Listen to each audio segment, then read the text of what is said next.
Bow hunting is at serious risk of going away forever, and you're about to find out why right now.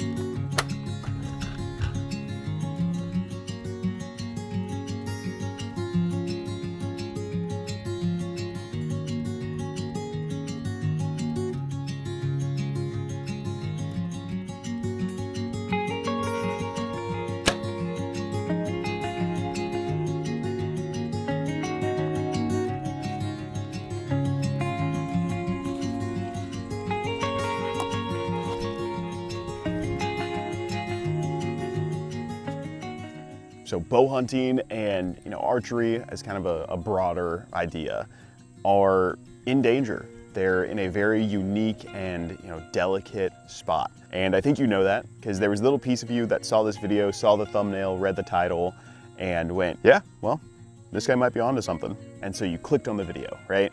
But yeah, bow hunting is in a this unique spot where I honestly feel like there is a threat to bow hunting as we know it really kind of dying out in the next couple generations, in the next couple decades even.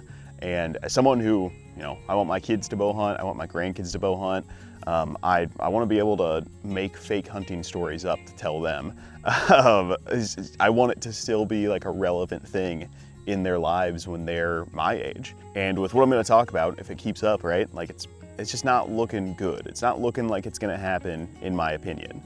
And we can do two things with this, right? We can just let it die. We can, enjoy the time that we have left with bow hunting, with the outdoors, with all that good stuff. And, give it chocolate for the first time, let it ride off into the sunset, do all that stuff that you normally do. Or we can talk about it, and we can talk about some hard things, which, I don't really stray away from talking about hard things. So that's kind of what I want to do, because I think that the frustration or the anguish that it might cause in this moment is going to be worth it in the long run if we get to keep bow hunting around. So let's do that. Let's talk about kind of the main things that I think are hurting bow hunting right now, and honestly are going to lead to the death of bow hunting, in my opinion. I'll just rip the band-aid off, right? The main thing that's killing bow hunting is how divided we are, and more importantly, how okay we are being that divided. Now, division isn't something that's just unique to bow hunting. I don't have to tell you that. It's all over the country, it's all over politics, it's all over everywhere, right?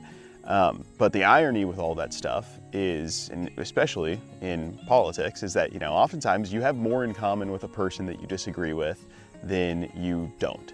And, if you focus on this common ground, it is way easier to get along and just have a happy life than focusing on all this negative stuff, right? And, in bow hunting, I don't see a lot of people focusing on this positive stuff if they have separate opinions from the person that they're viewing, right? Like, I don't see very many heavy arrow guys looking at someone who openly shoots like a 375 grain arrow, looking at them and being like, oh dude, congratulations on the big bowl, right? Like that doesn't happen. And I think that probably doesn't happen either, right?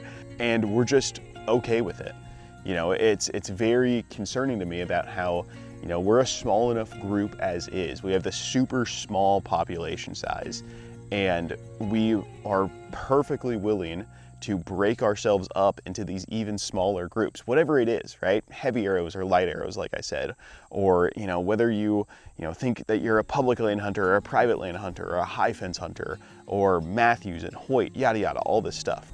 Like, we can all think of situations in the bow hunting community that's, 1 versus 2, A versus B, and there's such this heavy clash between it. And don't get me wrong, right? I love joking around.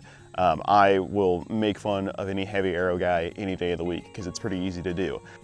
But at the end of the day, right, to me, that's jokes, where I'm not gonna take that away of a conversation and be like, man, that dude shoots a 500 grain arrow. How dare he? I hate that guy, right? But you see, or like if some Matthews guy is like, dude, that guy shoots a Hoyt, I hate that guy. I'm not saying that we can't have, this joking mentality like friends do, because honestly, like, I consider people who bow hunt friends of mine. So I'm not at all saying like, I'm not going to be the joke police and say that we can't joke around.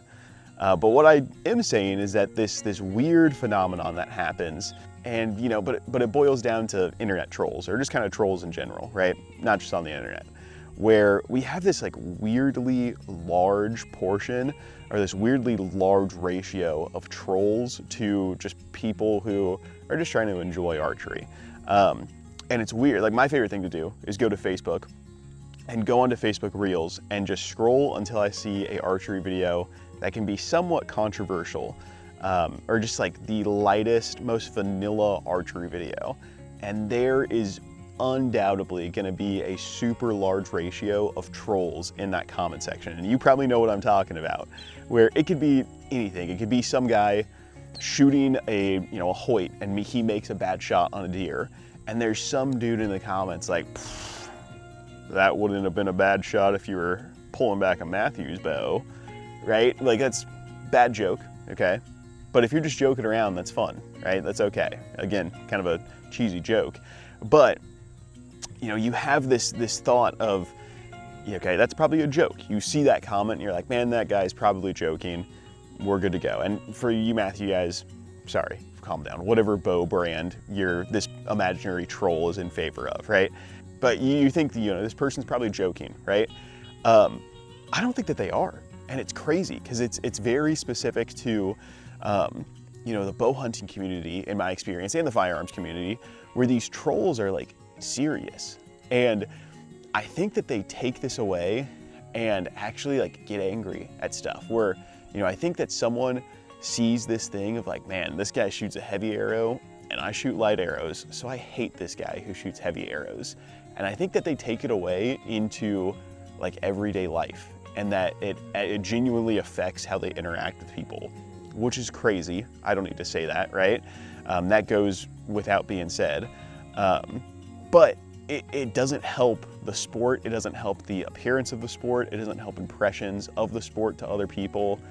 It's wild to me, right? And in all honesty, like, that type of mentality of just having actual resentment in the same community, just with people who disagree with some of your opinions, that's gonna be the thing that kills bow hunting, in my opinion.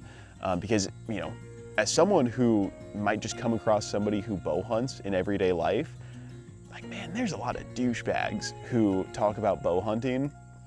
And if I didn't bow hunt, I'd be like, talking with this guy, and I'd think, man, I'm not gonna touch bow hunting with a 12-foot pole, because if half the bow hunters are like this dude, I don't want anything to do with bow hunting. It's, honestly, that's kind of how I feel, right? And, like, to me, having this moment where, you leave a comment and you have this thought to yourself of like, dude, I really showed that soft hands crybaby who's boss, right? I really owned the libs right there. Like, if you're one of those guys and you're watching this, you're weird, bro. I don't know what to tell you. And just this willingness to be divided, it's going to hurt bow hunting. And there's a really good example just recently of how doing the opposite of that can save bow hunting, can save outdoor activities, can save anything like that. And, it was a pretty prime example. So let's talk about that one right now.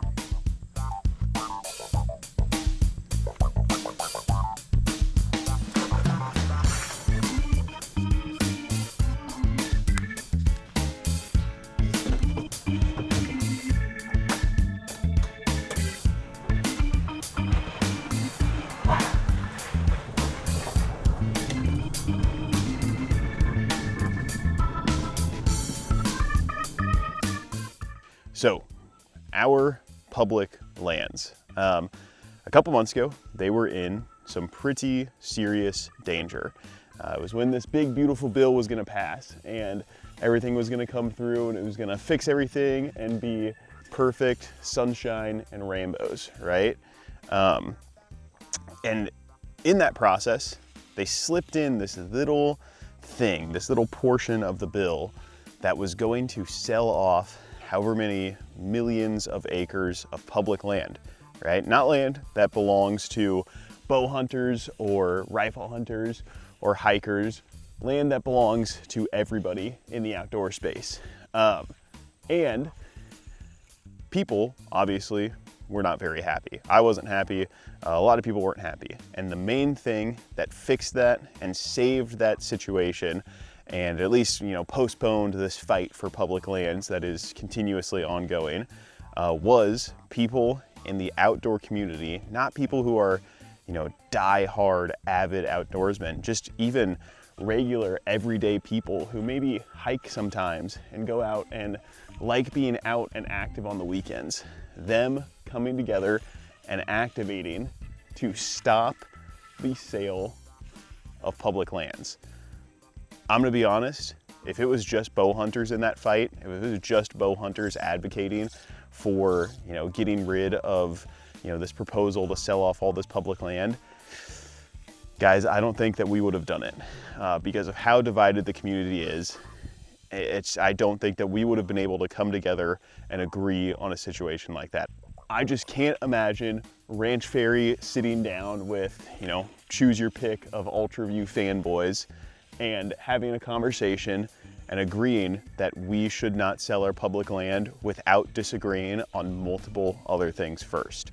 And it's pretty sad because, in all honesty, the fact that I am able to agree and be on the same page on the topic with some blue-haired barista from Portland who likes to go hiking on the weekends before I'm able to get on the same page with somebody who might be from the same state as me, who bow hunts the same public land as me. That's very sad. What's up, guys? It is Josh from the future coming at you from my wife and I's office. Hey, a really important part in the video that I'm editing right now that I forgot to mention about this whole public lands, everything like that, is talking about being divided when it comes to posting hunting stuff on social media. There's this huge, you know, hunt quietly movement that's going on where it's basically discouraging posting about hunting on social media and, you know, acting like if you post a grip and grin or if you do hunting videos or anything like that, that it's bad. And they want to basically treat it like we still live in 1960 and, you know, we need to not talk about hunting at all or post it on the internet at all. This whole public lands deal is a really good example of why that's pretty dumb, in my opinion, because if it wasn't for hunting social media, if it wasn't for people advocating for public lands on social media, and if it wasn't for all of the other people, all of the other groups who have accepted social media, like hiking, biking, backpacking, you know, ultralight skiing, whatever the heck you want to come up with that advocated for public lands, if it wasn't for all those groups, we probably would have had a very different outcome with this whole public lands battle. So, posting stuff on social media and having a presence on social media is very important in today's day and age. Like it or not, it's kind of hypocritical because I post a lot of stuff on social media, but I try to stay off of it as far as like consuming social media. But it's necessary, and it's something that it's just moving more and more into everyday life. So that's the point that I forgot to make in this video, so you get the selfie version of it. Back to the video. And I honestly, like, it's a issue that we need to fix. It is a problem that in a community we need to work on, and it boils down to pride, in all honesty, right? It's something that I feel like people struggle with a lot. I know that I do myself. You can ask my wife, but snagged up here. But pride is going to corrupt anything and everything if you let it. And it's just a situation where, man, you know, as a bow hunter, as a man, as a Christian, I feel like we could all do without as much pride as we have nowadays. You know, again, it's a thing that doesn't really just boil down to bow hunting. It's kind of a all-encompassing thing. I think that there's a lot of pride and not wanting to admit that, you know, the thing that you came up with or your idea that you have is isn't the best and brightest idea, and maybe someone else has a better idea or different opinions than you. And you know, so many people nowadays, I feel like, lean into defending instead of admitting like, hey, maybe that is right. Maybe this idea that's not mine and this different opinion than mine is the right thing, or maybe at least can fit in with my idea in the same eco space, and they can, they can exist together. So I don't know. I think that I want bow hunting to be around for a really long time. If you're watching this and you've put up with me for so long that you're now at the point where I'm fly fishing in this video, I feel like you probably want bow hunting to be around for a long time. And I feel like we need to agree on topics if that's gonna happen, and at least be able to agree that we want bow hunting to be here regardless of what brand people shoot or how heavy people's arrows are or anything like that. And we can't let our, strong beliefs of those topics that we feel passionate about get in the way of the broader idea that we are all bow hunters, we are all doing the thing that we love, and we all should be on the same page about it. I don't know. Those are my 2 cents. I'm actually gonna try to catch something here because I'll be honest, I was kind of planning on taking a break in the middle of talking to catch a fish, and it would have been a cool moment in the video, but that hasn't happened yet. So I think that I'm just gonna focus on that now. So in the meantime, if you guys enjoyed this video, go ahead, leave a like, comment what you guys think about this topic, if you think bow hunting is at risk of disappearing or if it's gonna stick around for a while. If you guys enjoy what you see in this video, don't forget to subscribe to the channel because I like talking about this. I wanna take kind of more of a, cinematic, directed approach on videos from here on, and also post some hunting stuff. I mean, obviously, I wanna make hunting videos as well, but I like talking about stuff like this, and I like these videos. So if you enjoyed them as well, go ahead, subscribe to the channel, stick around for more. But in the meantime, have an absolutely blessed day. You have a good one now. Bye-bye.